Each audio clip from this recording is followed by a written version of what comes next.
Cheers guys, Epix here. Welcome to episode 21 of the VR show. I'm going to keep my mouth shut, guys. In future, honestly, the most noble of intentions was to get the show out on Gaming Friday. Yeah, that ship sailed a few days ago.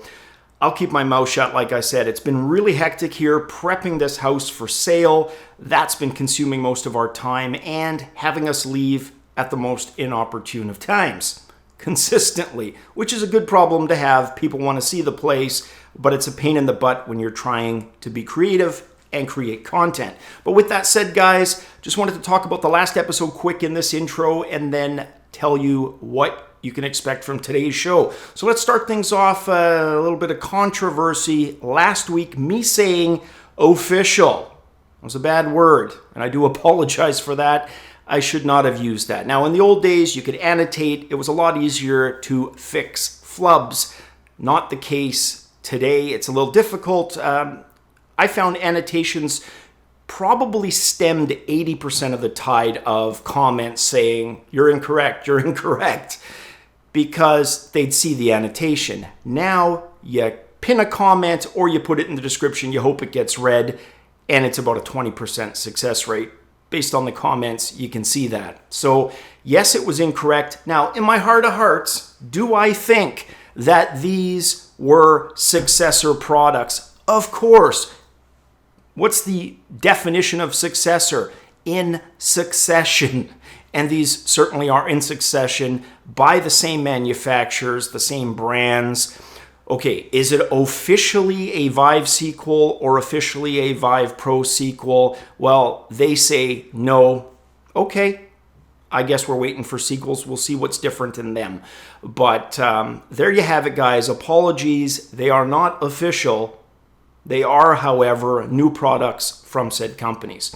So in today's show, guys, the usual VR XP segment, all the games and experiences in and around the world of VR, all platforms. But in the VR chat segment, I want to talk about a couple of things. The first, of course, a subject I've talked about in the past, the whole aspect of seeing and exploring through virtual reality. My hope, my dream that one day we'd be able to see stuff like the International Space Station in 360-degree VR, now a reality. So we'll talk about that in the chat segment, as well as another topic. And of course, VR Roundup, which we'll launch into right now, all the news and current events in and around the world of VR. So guys, sit back, chillax, grab a snack or bevy of choice, and let's take a look at this week's VR Roundup.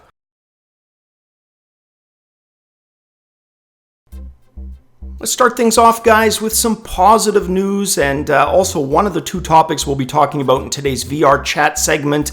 SuperData, the research group, announcing that VR sales for 2018 were up a whopping 30%, thanks to Sony's PlayStation VR leading the charge, selling 700,000 units, the Oculus Rift and HTC Vive selling 160,000 and 130,000 units, respectively.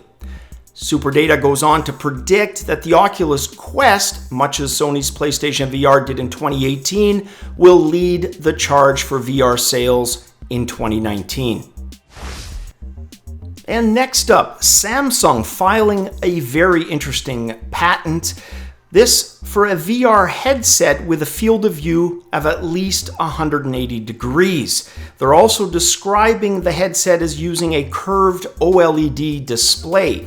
The patent goes on to describe that achieving the wide field of view while maintaining reasonable size and weight is crucial to the entire design. They say the design uses 2 lenses per eye, one pair using a standard Fresnel lens with a field of view of about 120 degrees, combined with another set of wide-angle strip lenses positioned at an angle. Now, theoretically, this would provide a full vertical field of view for your regular vision and partial in the peripheral. Very interesting. Hope to find out more about this. Intel announcing a few days ago their RealSense tracking camera, the T265, which can perform positional tracking for not only HMDs, but robots and drones as well. Contains 2 fisheye lenses and an IMU with an accelerometer, as well as a gyroscope and onboard image recognition chip called the Myriad-2.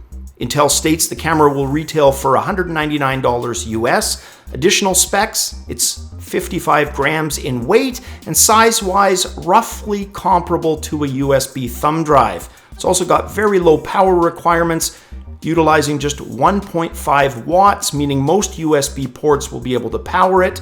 And while not indicating specifically what market they are targeting, it will be interesting to see where and if it can find a home either in consumer or enterprise. Some of you may be considering a laptop purchase to power current or future VR headsets. NVIDIA has recently announced their mobile RTX 2060, 2070, and 2080 GPU-powered graphic cards. However, with regards to ports, things get a bit more confusing. For example, you may purchase a laptop with a GPU capable of powering your headset, but at the same time, it may be one that is not capable of utilizing the Virtual Link standard. The reason for this is that in order for the Virtual Link standard to work on a laptop, the corresponding USB-C port must connect to the onboard GPU rather than a standalone motherboard-powered USB-C port. Hopefully, the various manufacturers will assist consumers by clearly labeling if a given laptop is Virtual Link capable. HTC Vive has reached out to VR publication Upload VR and indicated to them that the Vive Pro I that I talked about in the last episode is simply going to be a product that will sit alongside the current Vive Pro. So it's not a replacement unit, it's not a successor unit, it's simply another option in the lineup. This one being a Vive Pro, essentially with the eye tracking feature bolted on. A free update to Creed Rise to Glory titled The Legends Update adds some classic characters from the early movies. For me, the first 3 represent the trilogy and my favorite of the Rocky movies, so seeing Balboa, Apollo Creed, and Clubber Lang is pretty damn cool. Ivan Drago from the 4th movie's been added as well. All the characters available for play in both free play and PvP matches. Chinese developer Vive Games announcing a few days ago that their upcoming action-adventure horror title KILLX has been renamed. The new name for the game, Immortal Legacy: The Jade CYPHER. It's a shooter adventure horror game exclusive to Sony PlayStation's VR platform and will be launching March 20th. According to the developer, the game is going to feature 15 different guns, all controllable using the PlayStation Move controllers. Includes hand-to-hand, ranged, and explosive weaponry as well. Kingdom Hearts 3 is a title that I've personally been waiting for a hell of a long time. Not so sure what I think about the VR experience. Well, of course, it's free. It's only about 10 minutes and currently only available in Japan. There's a 10-minute video that shows much of what you can expect in this, including an indication that it appears to be the first of 2 parts, with a second due sometime in spring of 2019. This VR experience expected to launch in the West, hopefully sometime this summer. VR horror thriller game Area of Darkness Sentinel to launch on Rift Vive and Windows VR within the next few months. The title from Rematch Studios, a Pakistan-based developer, described on their website as a title where you meet intriguing characters, uncover a harrowing mystery, and fight to survive. You follow the story of Dr. Ann Evans on her journey from 1978 New York to the timeless Sentinel Islands, one of the few places in the world yet to be touched by modern civilization, an area of darkness. Set off on a breathtaking adventure to solve an ancient mystery 1,000 years in the making. Now, the game looks pretty interesting, some iffy voice acting at times, but if the game is good, that can be overlooked. The title should be launching within the next couple of months. Developer Fable is hoping that its title, Whispers in the Night, will bring something they feel is missing to virtual reality. That something?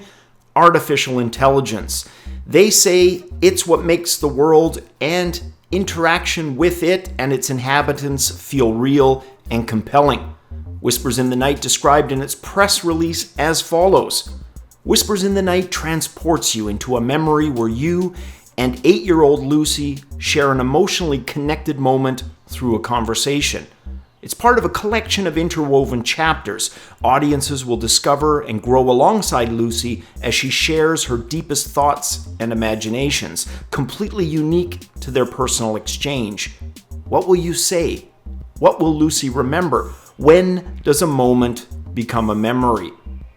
The developers refer to its VR NPCs as virtual beings. And of course, as just described, the main VR being in Whispers in the Night is Lucy, the title's lead. The devs say interaction with Lucy is remembered by her in follow-up interactions and conversations. They say that this both impacts the story's branching as well as its main narrative. Definitely a title that's piqued my interest. When we get more information like release date and platform, I will let you know here. All right, guys, let's slow things down for the VR chat segment. I want to start things off with some positive numbers for virtual reality for 2018. We're still at the beginning of the year of 2019. Let's do this last look back. SuperData, which is a research group that deals with analytics, statistics, etc., they came out and said that virtual reality sales were up 30% over the previous year, so over 2017, and leading the charge, probably not a surprise, Sony's PlayStation VR at 700,000 units. The Oculus Rift, 160K, and the HTC Vive, 130K. Why I mention those numbers is one of the things that I always talk about, which is, leaving the fanboy behind, right? Supporting VR, period. There's nothing wrong with being enthusiastic or having an innate bias towards a specific brand, fair enough. But also wish the other brands well, right? We need to support VR, period. And here's why. Look at those numbers again. 700,000 units for the PlayStation VR. What that tells me is a developer, right, that's not into exclusivity, developing for the Oculus Rift or the HTC Vive, has a market larger than the platform that they happen to be developing on. So they get that game out. Maybe it's a tandem launch, Rift Vive, right? We're talking probably around 1 million units potential between the both of them, somewhere over perhaps. But the ability to also now launch on Sony's PlayStation VR platform and the 3.5 plus million units that are there. And that's the strength of having a healthy, multitude of brands out there. Yeah, there's going to be failures, but there's going to be successes, and the successes are going to be measured in more than just one or two brands, believe me. And case in point, PlayStation VR versus Rift, Vive, and everybody else. So I see those numbers, I get excited. They're going a little different for 2019, saying Oculus Quest is going to do for 2019 what PlayStation VR did for sales in 2018. In other words, lead the charge. So it'll be interesting to see where the numbers are this time next year. Now, the next thing I want to talk about is artificial intelligence and segue that into some exciting news from the International Space Station. We've been wanting cameras 360-degree up in space. Well, we got our wish. But let's start things off with AI and then kind of fuse them together. So one of the problems with immersion in VR is when you extend the experience beyond the setting, the landscape, right? As soon as you start introducing inhabitants, that's usually when immersion lets you down, right? The fourth wall gets broken because the voice acting is terrible, or the responses are super scripted, or there's no response at all. You've got somebody inhabiting this virtual world with you that you cannot interact with, right? Or you walk right through. Whatever that is, it's usually based in AI letting the experience down. So it's good to see companies like Fable with Whispers in the Night that we talked about in the XP segment doing work with artificial intelligence, right? Here they've got this character, Lucy, in their narrative that remembers conversations, right? It's that kind of development that we really need to make convincing artificial intelligence in VR and interaction with the AI. I can think of a lot of different experiences. Imagine, for example, Google Earth, right? Fantastic. It's a program I can pretty much pick up at any time. I jump in, I fly over the streets of Rome, maybe I land at the Colosseum, I go into 360-degree mode, and everything's static. Well, future versions of that program are probably going to be such that you've got other people you can interact with, in real time, actual humans, but maybe tour guides or people scattered throughout that are artificial AI that make it feel like a living, breathing Rome, present day. We're going to get to that point. It's all these little steps that we're taking now. That's Lucy, Micah, which is, let me take a look here, Magic Leap AI that Magic Leap is working on. And the article kind of starts, look, this is an AI that's interested in making your bed or your coffee. This is deep-rooted AI interaction. And it looks pretty damn cool, looks really convincing. That's kind of the second part of the equation. The quality of the interaction, and then, of course, the realism, right? The old uncanny valley. How convincing is the AI? I mean, it's one thing having a robot. You don't expect it to look human, be human, right? But something that looks human, you expect it to behave like a human.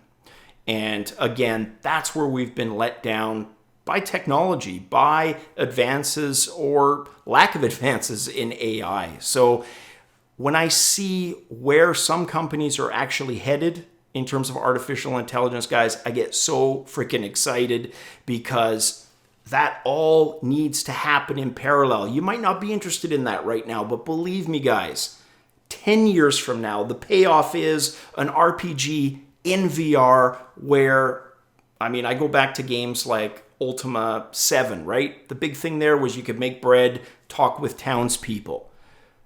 Now we're talking in VR and have it feel like a living, breathing fantasy city. Picture Witcher 3. Think on a big, huge, massive scale, because that's where we're headed. Witcher 3, but with AI that's convincing. Wow. Wow. So that's the AI portion. Now let's get into another thing that I've touched on multiple times, and that is 360-degree technology in space. We've got 360-degree cameras right now, thanks to Felix and Paul and Time on the International Space Station. Now, there's a few cameras up there, and all of that is going to be prepped. It's not real time, so you're going to have experiences that you can log into and experience, right? Some of them are going to be science experiments. Some of it are going to be tour-based. There's station videos. Now picture those tours in 360. All of that's going to culminate in a spacewalk. That's the one that gets me excited. Actually exiting the ISS and being able to look at planet Earth. Now, where are we going with this? Hopefully real-time 360 at some point. Hopefully robotic exploration of Mars. Imagine the Curiosity rover, right? Which is making its way up the slopes of a mountain in a crater on Mars.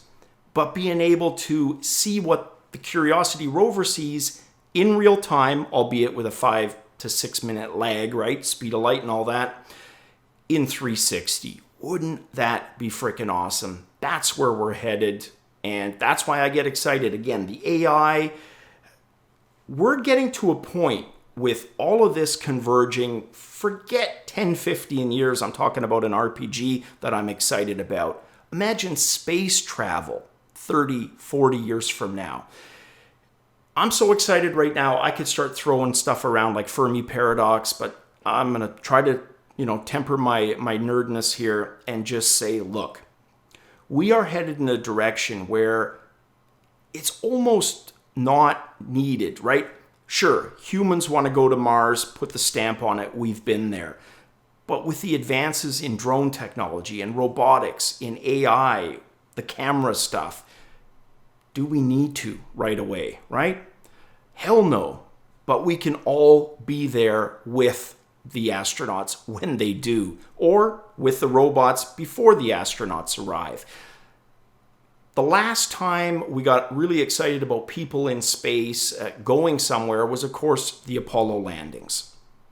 Now imagine that to Mars, but instead of all of us huddled around our television sets, and we can still do that, we've got our HMDs on, and we are there doing the landing sequences in real time. That's what I think we're headed towards. That's what I'm always just nerded up about. When it comes to VR, guys, I wake up every freaking morning and I'm excited because that's kind of what I see. Then, of course, I look at the clock, my age, and I'm thinking, crap, I'm only getting older. But you know what? Keep our health going, guys. Me personally, I'm hoping another 30, 40, 50 maybe I can stretch on this rock, right? And get to see some of this stuff. That will be freaking awesome. Guys, I know that was a bit of a jumble, but there was cohesion there, right? The AI, the 360-degree robotic exploration, and of course, where we started things. Let me know your thoughts, guys. And if you like this video, hit that like button. If you haven't yet, but you've seen a couple of videos and you like the content, hit that subscription. Guys, have a fantastic week. We'll catch you for the next episode. As always, cheers.